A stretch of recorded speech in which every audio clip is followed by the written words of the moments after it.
nós combinamos um eixo onde a gente vai debater o Brasil que queremos, que é uma ideia, um conceito que formulamos pela esquerda, mas que a direita e a Globo já se apropriaram, mas que nós pegamos de volta. É nosso, e nós vamos fazer o debate do Brasil que queremos aqui, e das reformas, não são as reformas que eles fizeram. O debate que a nossa confederação vai fazer é as reformas que nós necessitamos, não são contra-reformas, são reformas verdadeiras e efetivas.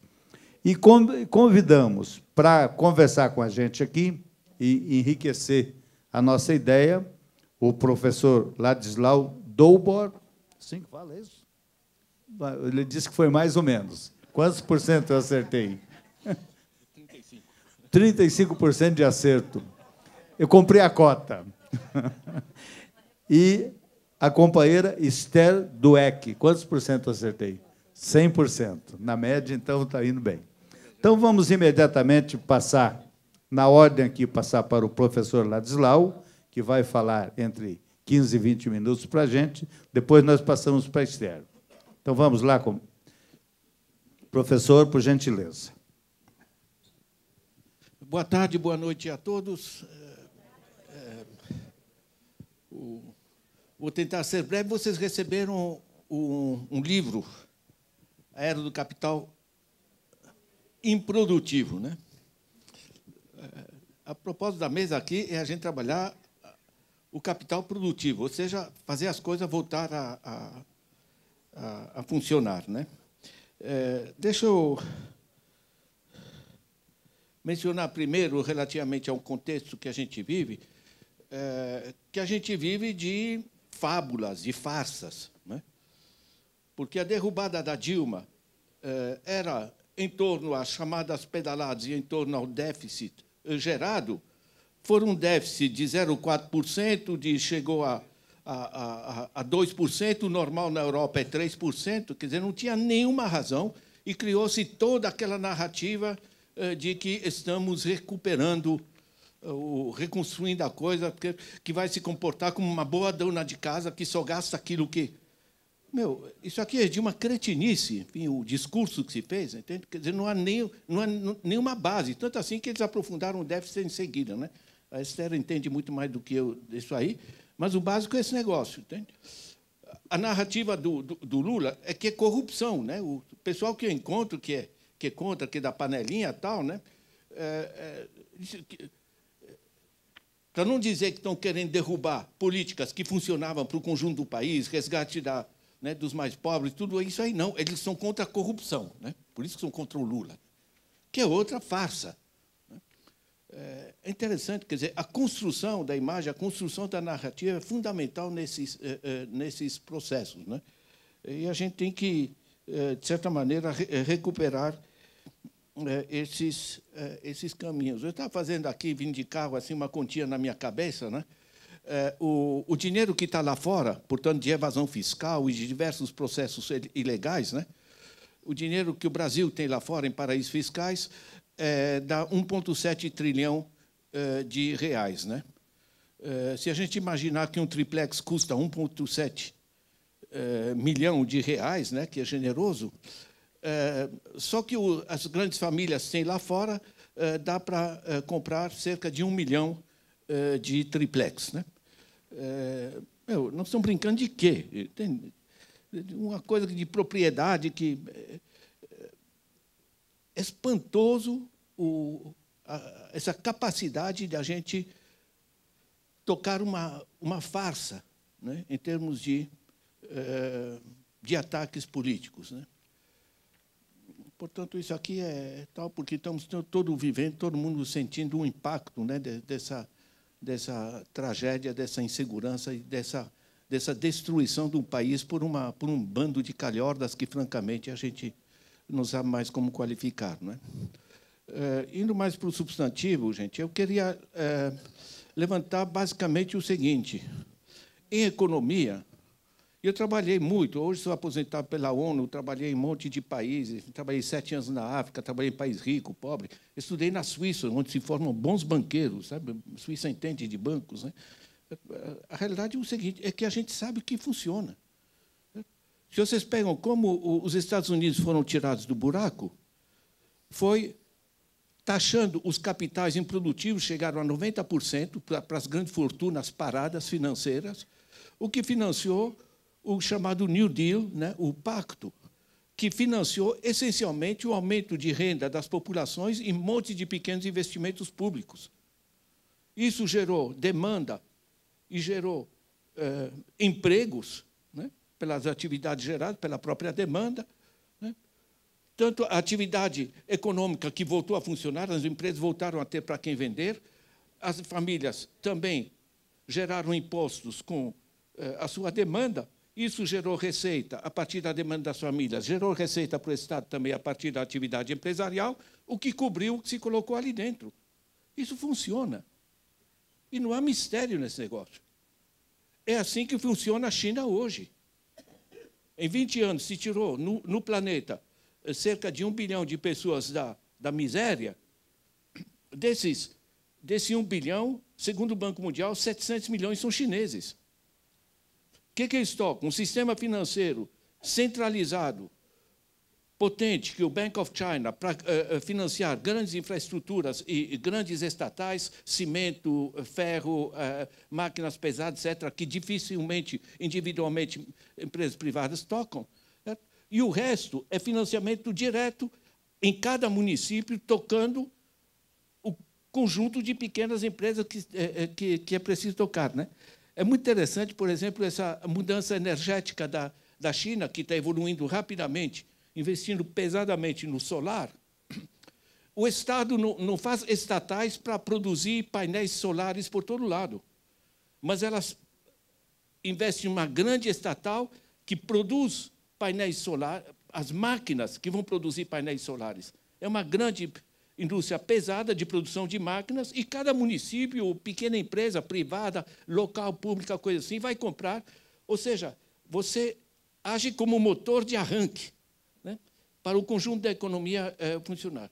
Então, a China tem o sistema de financiamento pesado para esse tipo de atividade, centralizado, e com intenso controle, mas controle local, um sistema extremamente capilar, descentralizado de finanças, que, como são pertencentes a cada cidade, elas são obrigadas a responder às necessidades daquela cidade.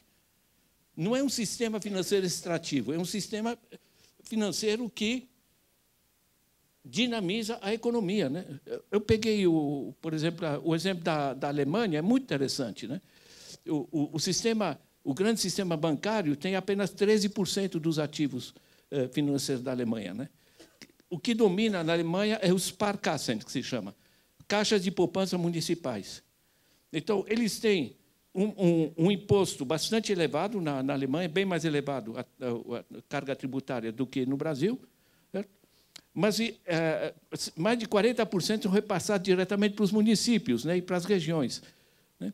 Então, cada região, cada cidade, nós estamos na era urbanizada, fazer a ponte com a fala do Márcio, né? Nós estamos com outro sistema.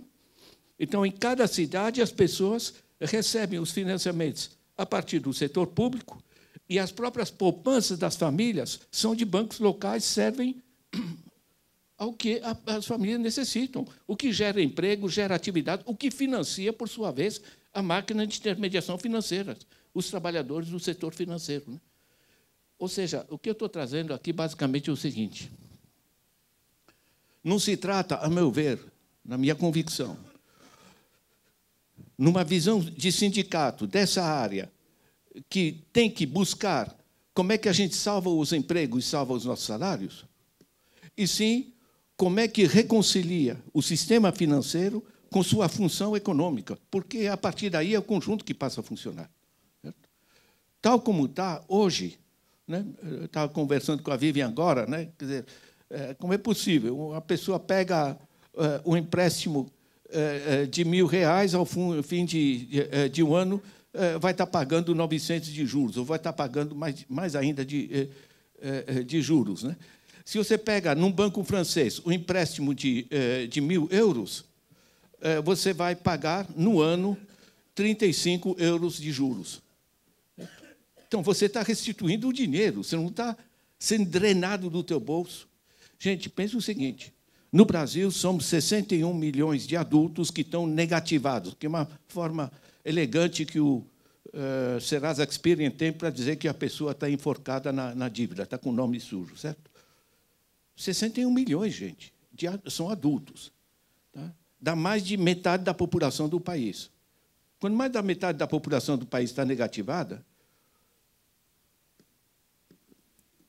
se o pessoal que trabalha com sistemas de intermediação financeira, em vez de só batalhar a defesa do seu salário, começar a trabalhar, bom, como é que a gente, nós que somos funcionários do sistema financeiro, como é que a gente faz o sistema financeiro funcionar? Funcionar para a economia, funcionar para as populações. Isso é uma oportunidade da gente juntar os interesses, que é de todos os trabalhadores do sistema, com os interesses da sociedade. E esse sistema se divorciou dos interesses sociais. Eu queria lembrar que um intermediário financeiro hoje, todas essas grandes fortunas, ninguém sabe o que é um bilionário, né? Eu uso a imagem que me passou a Susan George, né? Um bilionário, digamos que eu sou um bilionário, tá? Um forte exercício de imaginação. Se eu sou um bilionário e eu aplico a 5% ao ano, não é exagerado, certo? Eu estou ganhando por dia 137 mil dólares. Como eu não consigo gastar 137 mil dólares, no dia seguinte, o meu dinheiro está rodando em 1 bilhão mais 130 mil. Né? Gastei 7 mil, um pouquinho, enfim, afinal das contas, a vida está cara e tal. Estão entendendo? É o que no sistema internacional se chama snowball effect, né? Efeito bola de neve, que vai embora. Né? Quer dizer, na realidade, esse sistema se tornou extremamente poderoso, gerou esse negócio maluco, patológico no planeta, de 1% das famílias terem mais do que os 99 seguintes. E, nesse sistema extremamente poderoso, ele, ao mesmo tempo, é extremamente frágil. E qual é a fragilidade dele? É que ele não é funcional. Ele está extraindo do sistema em vez de dinamizar. Eu já fui empresário, enfim, pequeno empresário, eu criava frango de corte, né? Na época em que havia assim, um sistema decente, nos anos 60 ainda de coisa, eu peguei num banco, peguei um empréstimo, com isso comprei equipamento, o equipamento me permitiu trabalhar e produzir, me rendeu um lucro, eu devolvi o empréstimo e juros, isso funciona. Mas funciona com juros de 2,5% ao ano, de 3,5% ao ano, de 5% ao ano, que é só olhar como funciona no resto do mundo, gente. Esse sistema,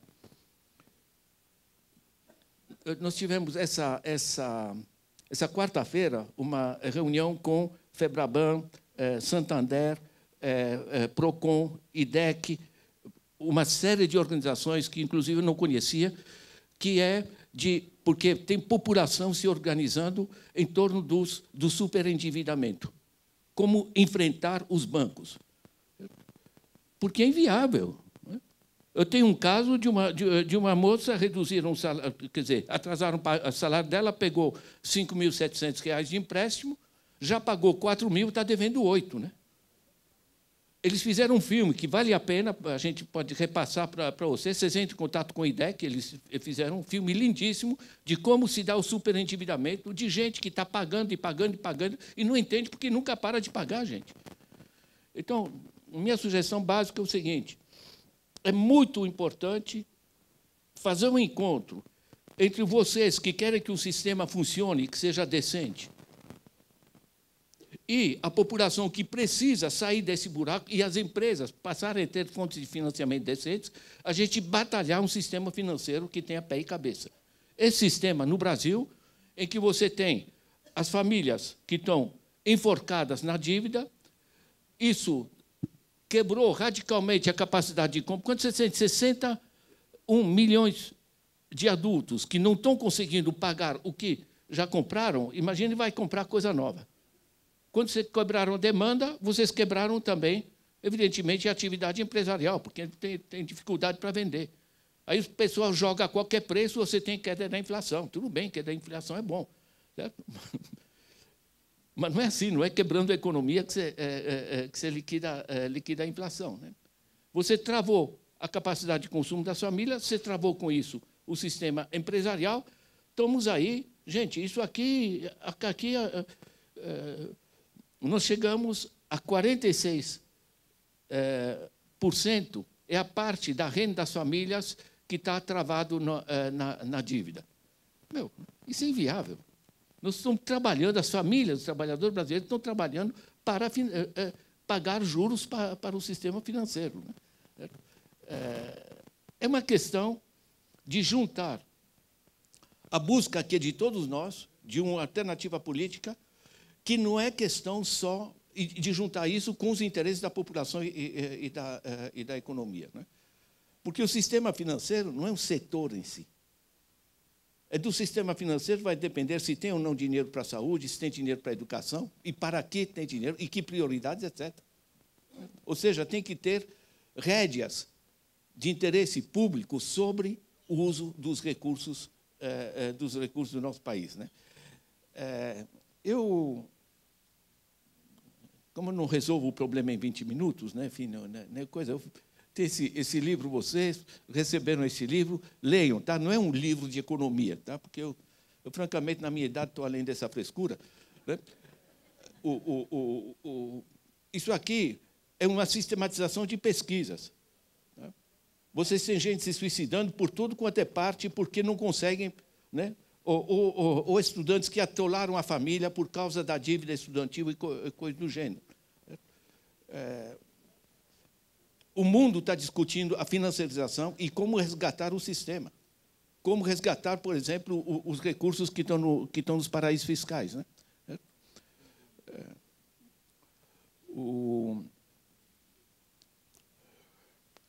Tem a parte internacional, que ajuda vocês a entender como esse negócio funciona, porque o Brasil não é uma ilha. A finança são sinais magnéticos, é intangível. Hoje ela circula no mundo. Né? Quando o governo tenta reduzir os juros, para reduzir, digamos, esse spread, etc., e para poder resgatar a funcionalidade do sistema financeiro, os bancos simplesmente migram para outros cantos, né? Ou derrubam o governo. Né? Que ocorreu claramente no Brasil. Né? Não foi questão do déficit. Quando a Dilma tentou baixar os juros, né? Tanto para a pessoa física como Selic, essa coisa, meu, a partir de meados de 2013, vocês não tem mais governo, sem gritaria, boicote, enfim, coisa. Então, tem a parte internacional no livro, depois você tem a parte de como se dá no Brasil, e depois tem a parte propositiva, como isso pode ser resgatado, não copiando exemplos internacionais, mas aprendendo com o país onde a coisa funciona. Segundo o Economist, a Polônia é que melhor transitou pela crise de 2008, a Polônia virou capitalista, deixou o socialismo, mas guardou seus 470 bancos cooperativos. O dinheiro serve para financiar infraestruturas locais, o que gera emprego, o que gera impostos, enfim, é a funcionalidade. É absolutamente... Meu, gente, de 2013 para cá já passou um tempinho, né? Estamos em 2018. Certo? Quer dizer, já faz um bocado de anos que estão tirando a gente do buraco. Né? Até quando? Né? Isso aí, gente. Boa leitura, se divirtam. O livro tem coisas divertidas. Ele é escrito, não é escrito em economês, tá? Isso é escrito em português. Obrigado. Obrigado, professor Ladislau. Nós vamos imediatamente passar a palavra para a Esther. Ótimo. Bom, primeiro, boa noite a todos. Queria agradecer o convite da Contraf para estar aqui nesse dia que acabou sendo, para mim, tinha duas coincidências. Estar em São Paulo hoje, por conta desse evento, e eu também faria uma fala hoje no Sindicato dos Metalúrgicos da ABC, hoje de manhã.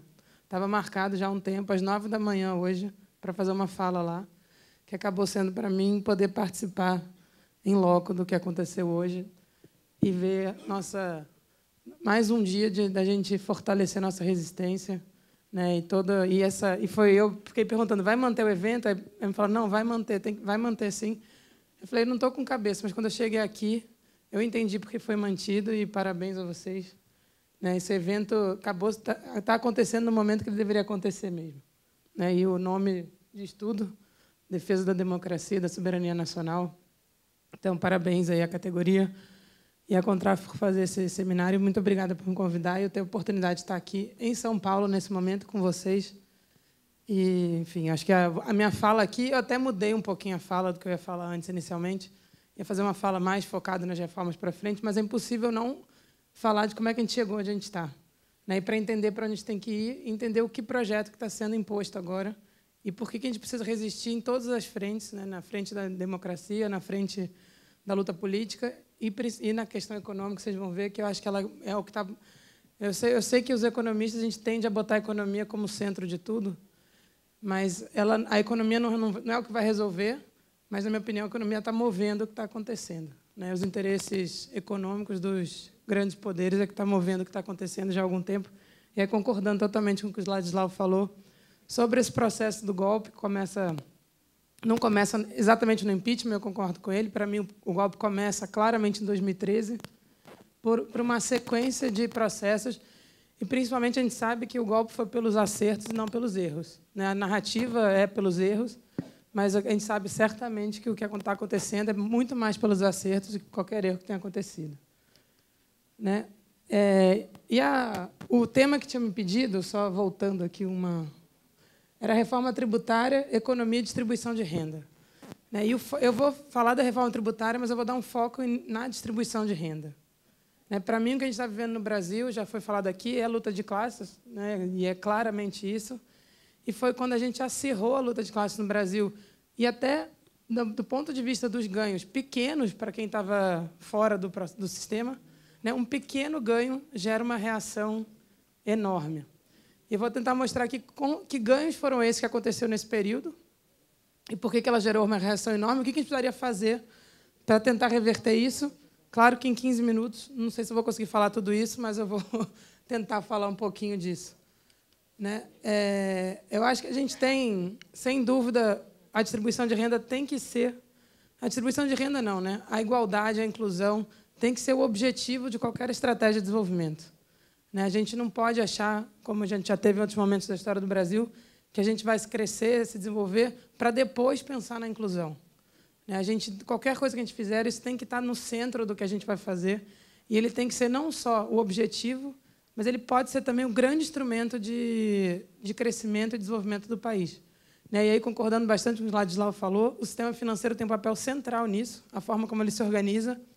E o que a gente está vendo no mundo, na verdade, desde a década de 80, foi um processo enorme de flexibilização, de regulamentação do sistema financeiro mundial, que tem gerado os efeitos bastante nefastos, não só no nosso país, mas no mundo, de um aumento enorme da desigualdade, o que tinha sido reduzido naquele pequeno período entre a Segunda Guerra Mundial e a década de 80, onde minimamente se regulou esse sistema.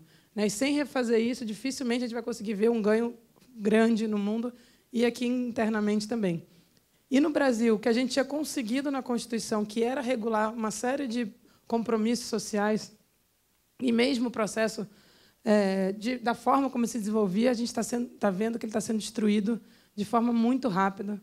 Em menos de um ano se destruiu uma quantidade de coisas que a gente imaginava que não se poderia fazer tão rapidamente.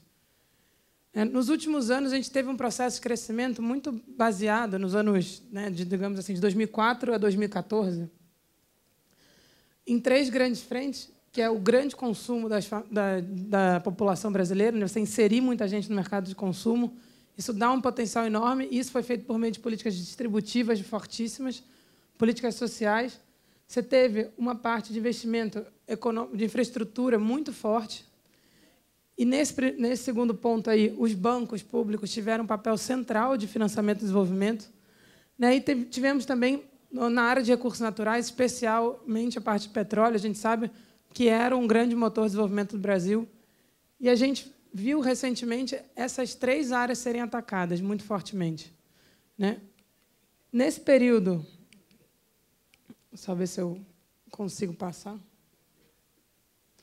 A gente teve um ganho de redução de distribuição de renda forte. E nessa tabela embaixo ali, a gente sabe que o que reduziu a distribuição, que melhorou a distribuição de renda no Brasil foi o mercado de trabalho, em primeiro lugar, e depois as políticas sociais. Como é que o mercado de trabalho atuou? E é isso que eu queria mostrar para vocês. Esse gráfico aí, para mim, explica parte do que a gente está vendo agora. Isso aí é a participação dos salários no PIB. Né? O quanto do PIB brasileiro gerado é distribuído para salários e o quanto fica, que seria a contrapartida disso, seriam os lucros. Né? Lucros e juros. Até 2000, ali começa, acho que, não sei se está em 96, acho que era para ser 96, até 2003 ali é uma queda constante da participação dos salários no PIB. De 2004 até 2015, não está aí o dado, mas até 2015 você teve um aumento da participação dos salários no PIB. O que é isso?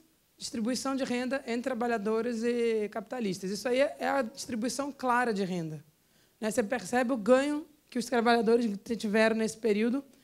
E um dos fatores essenciais para isso, só passar aqui mais um slide, é esse gráfico aí bastante colorido, que é se os salários estão sendo negociados acima, igual ou abaixo da inflação.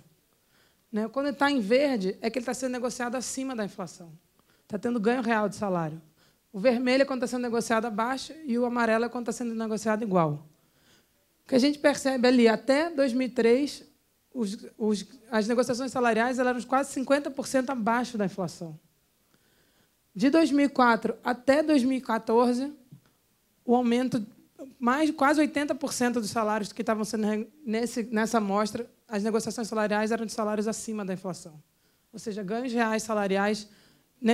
A cada ano, vocês que sabem disso, as categorias conseguiam ganhos reais salários. Por que a gente consegue isso? Porque você tem um sistema que está gerando emprego, está reduzindo o desemprego e está aumentando o poder de barganha dos trabalhadores. É com isso que você consegue ter uma capacidade dos sindicatos gerarem ganhos salariais e se apropriar de parte dos ganhos que estão sendo produzidos na economia.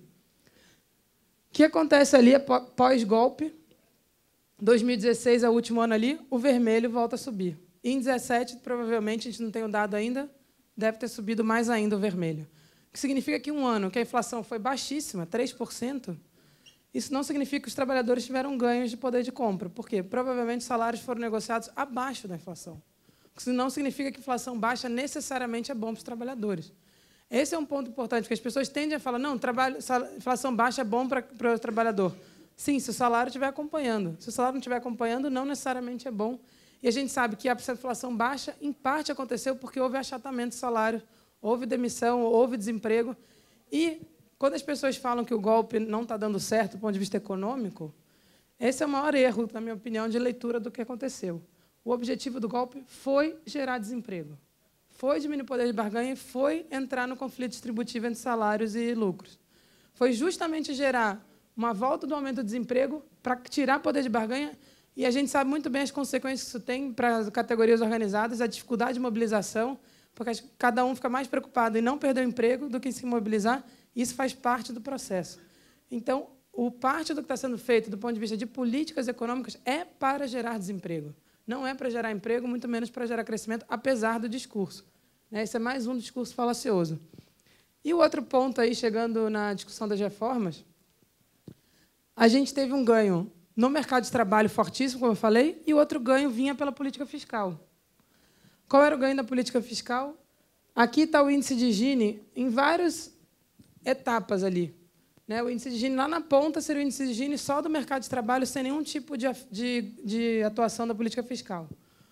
Quando a gente vai passando ali naquele, eu tenho as transferências de renda, que é Bolsa Família, Previdência, ela gera uma redução do Gini, ou seja, uma redução da desigualdade. Quando eu entro a tributação direta, que é o imposto de renda, o imposto pago diretamente pelos trabalhadores, eu tenho mais uma redução da desigualdade ali, mais uma redução do Gini. Quando entra a tributação indireta, o que é a tributação indireta? São os impostos que a gente paga nos bens e serviços que a gente consome, a desigualdade volta a subir. Isso é muito simples, porque quem paga, a gente vai comprar a mesma coisa, estamos comprando essa água, ela vai ter, de R$2 aqui, 50 centavos é imposto. Não importa a sua renda, você vai pagar 50 centavos de imposto. Portanto, quem paga mais imposto nesse caso é quem ganha menos. E aí, a tributação indireta no Brasil, que é 50% da nossa tributação, faz aumentar de novo o índice de Gini, que faz com que a nossa carga tributária ela tenha um efeito na distribuição de renda muito perverso. Né? Ela não é uma carga tributária alta, essa é uma discussão que a gente pode, não vou fazer aqui, mas é uma discussão que a gente pode fazer até no debate, mas ela é uma carga tributária extremamente regressiva e, por isso, a necessidade urgentíssima de uma reforma tributária. E a gente sabe muito bem que não é isso que está sendo discutido. Quem é o último elemento ali é a saúde e a educação pública. A saúde e a educação pública no Brasil, principalmente porque quem acessa ela são as pessoas de renda mais baixa, ela gera um ganho de distribuição de renda enorme, que é como se fosse uma renda indireta que está sendo dada a quem acessa esse serviço. Então, o que a gente observa? As transferências de renda, os gastos com saúde e educação distribuem renda, a nossa carga tributária concentra a renda. Qual foi a proposta de mudança que foi feita nesse período pós-golpe? A emenda constitucional 95, que põe um teto que, na verdade, é uma compressão dos gastos e que vai mexer exatamente aonde? Nas transferências e nos gastos de saúde e educação, que, inclusive, foi a primeira coisa feita na emenda constitucional 95, que foi acabar com os pisos, os ganhos que tinha, no mínimo, que teria que ser gasto em saúde e educação. Enquanto, sobre a carga tributária, não se fala absolutamente nada, o que se fala só diariamente é que a carga tributária é alta e que precisa ser reduzida. É a única coisa que se fala no debate público brasileiro. Pagamos muito imposto e a gente não tem serviço. O que eles vão fazer? Acabar com os serviços e não mexer na carga, o que significa que quem vai continuar pagando imposto no país é quem ganha menos e, pior, não vai ter de volta, pelo menos, o serviço que tinha. Então, essa é a situação que a gente está hoje. Deixa eu só passar um pouquinho para frente aqui. Queria só passar mais uma. E o terceiro ponto aqui na distribuição de renda, que é essencial, é o pagamento de juros no Brasil. E o Ladislau, aqui, o grande especialista no tema. Os juros básicos aqui da economia, mas eu vou falar do outro também. A gente estava tendo uma queda do pagamento de juros no Brasil até o golpe também. E, mais do que isso, o Nelson Barbosa fez que a gente chama uma abertura desses juros básicos que é pago pelo governo e pago, a gente sabe muito bem, para um grupo muito reduzido de pessoas que recebem esses juros. Ele abriu isso para ver uma coisa seguinte: ali dentro tem várias coisas, mas quanto, de fato, é juros reais que estão sendo pagos para quem detém os títulos da dívida? É o vermelho ali. Observem que, em 2012, 2013, esse vermelho quase que zerou. Não é à toa que foi ali que começou a grande irritação. Você tinha, lembra que eu mostrei antes, salários crescendo em uma proporção do PIB, e o pagamento real de juros mesmo, que é o que as famílias recebem, que ele tira a inflação, tira uma parte que tem a ver com as nossas reservas internacionais, o que sobra de pagamento de juros mesmo é aquele vermelhinho. Ele praticamente estava zerando ali em 2012, 2013. A combinação de aumento salarial com redução do pagamento de juros gerou toda a discussão do impeachment, na minha opinião. E aí, combinado com o que o Ladislau falou, foi justamente a tentativa de reduzir os spreads ali em 2012, 2013, em que os bancos chiaram, e nesse momento o que aconteceu? Na hora que reduziu os spreads, reduziu a margem dos bancos. Na hora que voltou o aumento dos spreads, eles disseram que era por inadimplência, por um monte de coisa. A gente sabe que a única coisa que fez recompor foi a margem dos bancos novamente. E aí a gente volta para essa coisa de ter o Brasil ter os maiores spreads, que é justamente, vocês todos sabem, aqui nessa categoria, uma categoria para a qual não preciso explicar exatamente o que é o spread bancário, vocês conhecem bem. E o que o atual governo está dizendo? Quem é o culpado pelos spreads altos no Brasil? Os bancos públicos. Se vocês pegam o discurso do atual presidente do Banco Central, ele fez uma apresentação enorme para dizer que os spreads no Brasil são altos porque existe crédito direcionado e porque existem bancos públicos com crédito subsidiado. Não é à toa que o ataque deles foi diretamente para isso. E aí eu queria voltar justamente para a discussão do impeachment. Como o Ladislau colocou aqui, quais foram os dois crimes, os supostos crimes acusados da presidente Dilma? Uma tinha a ver com o pagamento dos bancos públicos e a outra tinha a ver com a política fiscal, que eram justamente as duas coisas que davam um motor enorme para o nosso modelo de desenvolvimento, seja por meio de financiamento, seja por meio de políticas diretas distributivas, seja porque essas duas coisas combinadas geravam baixíssimo desemprego e, consequentemente, aumento de poder de barganha dos trabalhadores. O ataque foi frontal a isso, e justamente qual foi a agenda imposta depois? Só passar aí um slide, por favor. Não, na verdade, eu queria só passar mais um. Não, pode deixar aí, pode deixar aí. O que gerou, do ponto de vista de economia política? Que a gente tem 2 autores aí, 2 economistas que, na minha opinião, explicam bem o que aconteceu no Brasil e ajudam a entender por que teve essa reação tão forte.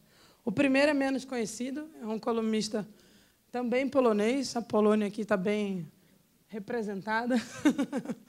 Para mim, o maior economista que existe, na verdade, que existiu, até mais do que o Keynes, eu gosto muito do Keynes, mas ele é um keynesiano marxista, então ele vem de uma outra...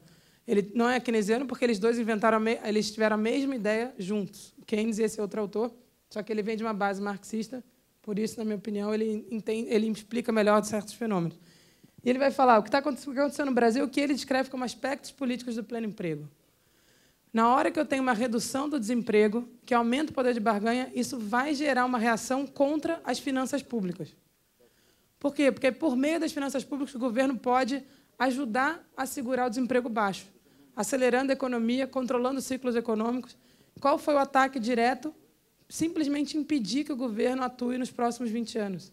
A emenda constitucional 95 não só ela vai ter um efeito regressivo fortíssimo, porque ela impõe uma reforma previdenciária, ela impõe uma redução dos gastos com saúde e educação, e, mais do que isso, ela impede que o governo atue no ciclo econômico. Então, ela impede que, quando tem aumento de desemprego, o governo possa entrar para segurar o aumento do desemprego. Então, justamente o que aconteceu foi uma reação enorme e foi atacado, foi feita uma mudança constitucional para impedir que o governo atue para controlar o ciclo e reduzir o desemprego. E o outro é o que o Keynes chamava da eutanásia do rentista, que era o que quando a gente conseguiu chegar com aquele vermelhinho lá super baixo, reduzir os spreads, e você finalmente ia deixar de ter gente ganhando dinheiro sem fazer absolutamente nada nesse país, gerou uma reação. Então, foram as duas coisas. É uma revolta do aspecto político pelo emprego, com uma revolta dos rentistas que poderiam ter sido destruídos e não foram. E aí, qual é a agenda que está sendo imposta hoje? Só para terminar aqui. Se puder passar, por favor, mais um slide. Queria passar mais um slide, por favor. É isso aí. Qual a proposta que está sendo feita hoje? E essa é uma apresentação do Meirelles lá no Conselhão, que foi mais uma coisa que eles mantiveram, mas completamente destruída em termos do que se propunha a ser, de uma mesa, de fato, tripartite. Hoje em dia não tem mais esse caráter.